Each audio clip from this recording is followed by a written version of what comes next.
Well, good morning, good people. Mark Holmes here, and as always, I appreciate each and every one of you guys. So, we've got they're working on the house here behind us today. Looks like they're getting ready to get started on doing the roof shingle.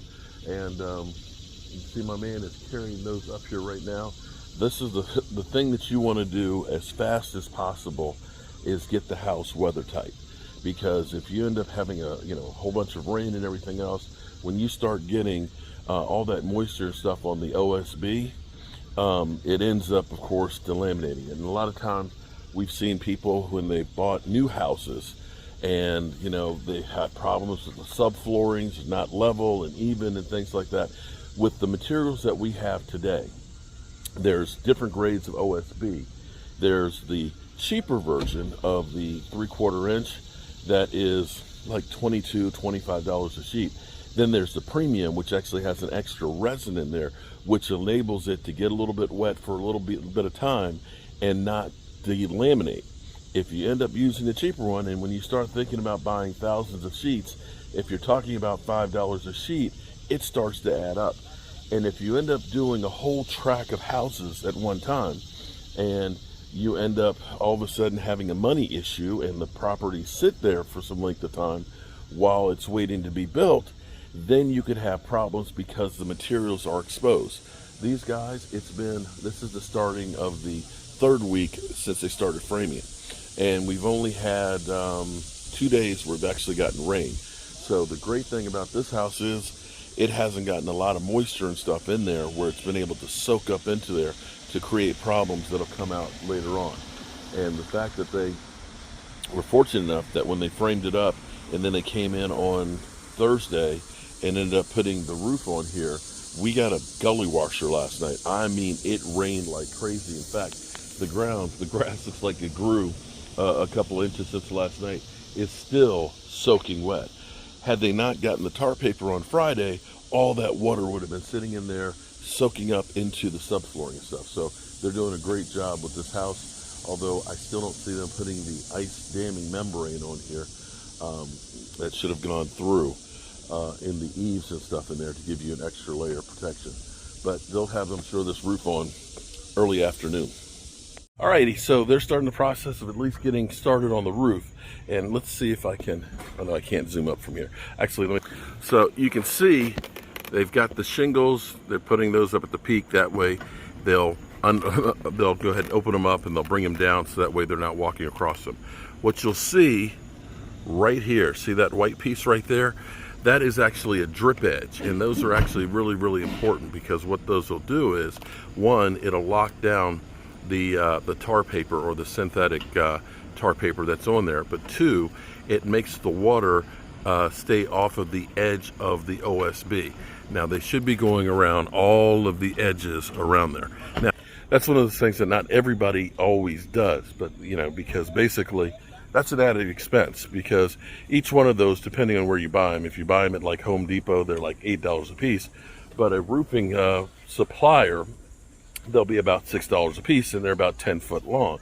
So by the time you end up going up, 2 pieces up and then 2 pieces down, 2 more pieces up, 2 more pieces down, and then getting the fronts and all the edging and stuff, you're talking about 15 pieces roughly going on there, which could be another $150. And again, if you're doing a whole lot of houses, you start thinking about $150 per house. If you're doing 100 houses, all of a sudden that's $15,000. That's one of those corners that developers or big companies will do. Another thing that is really, really bad that people will do these days, which is legal in some places, and I've seen some things that have been worse than others. Instead of using the OSB on the house. Now, what they did on this one is they actually used 9-foot sections. And this is actually really good. The reason why it's really good is that extra foot goes down to the side and ends up tying in better. It actually gives it more rigidity and more strength. Now, ideally, you want to use OSB all the way around. But now, with some contractors, they actually use, it's like an insulation board instead. And this insulation board, you can literally take your fist and go through it. And it ends up being really, really bad when you're getting a lot of wind shear. It's not as strong as your OSB or your plywood. And in some cases, I've seen some developers, because some jurisdictions you can actually pay to have your own inspectors.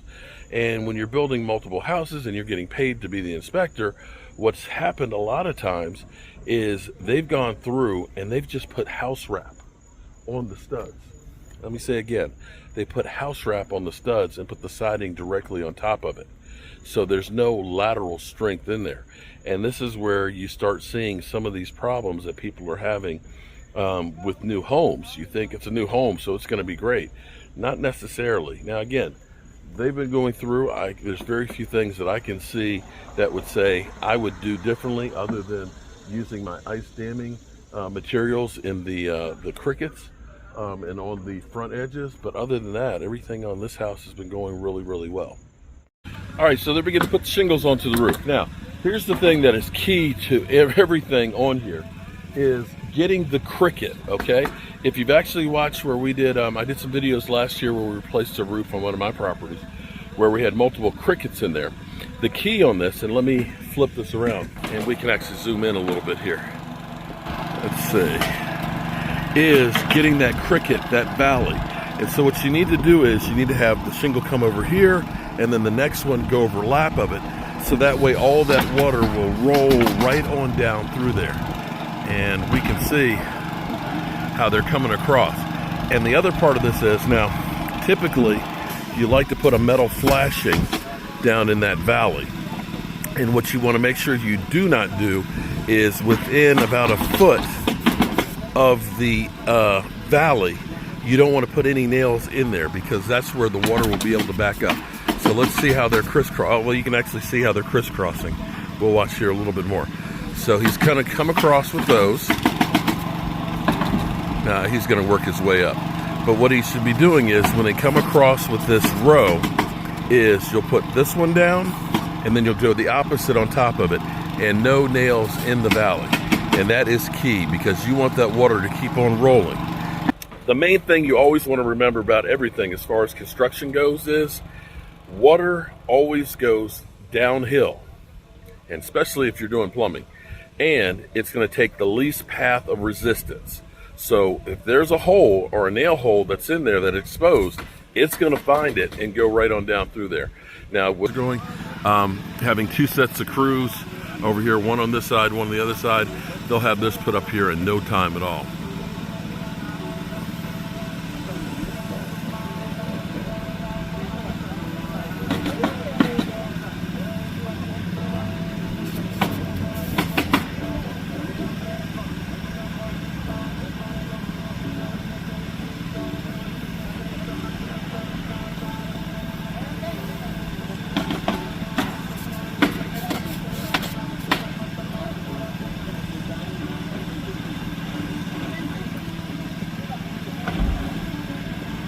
I will say one other thing too, is I remember the first roof. In fact, my mother's house, I put a roof on there probably 45 years ago.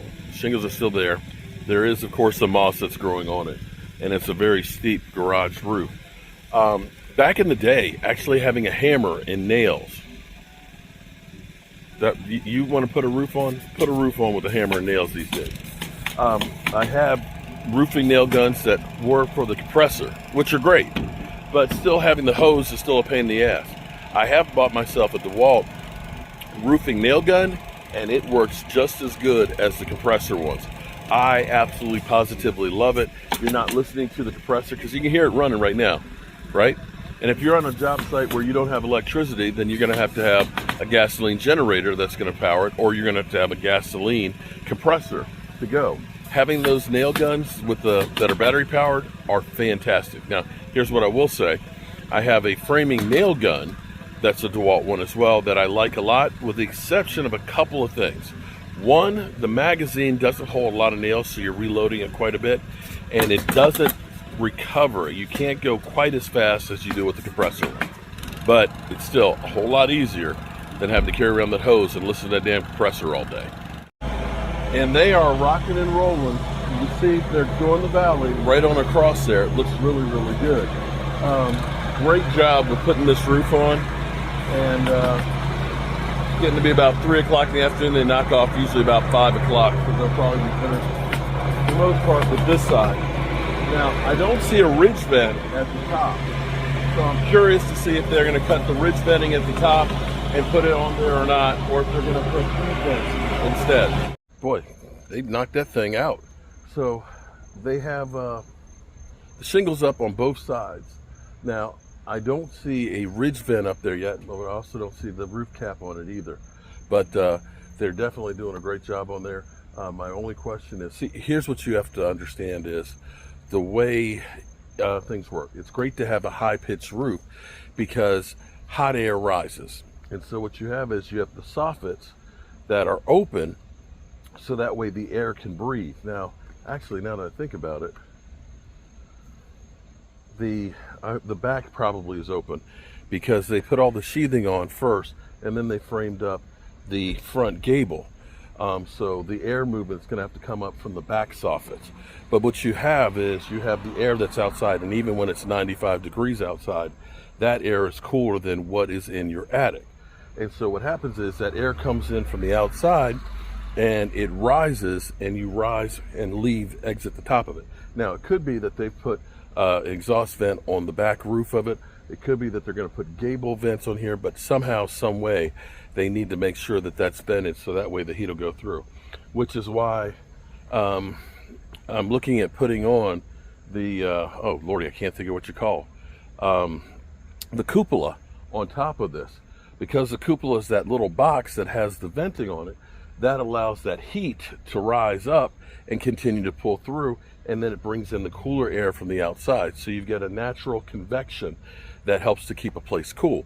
It also helps to pull the moisture and stuff out of there, and so that the temperature doesn't build up. And it also helps you with your heating bills, because the higher the heat load that's up there, even with the insulation, the more that heat pushes down. So there you have it. It's looking good. Have a good day. We'll see what they do tomorrow. Peace out.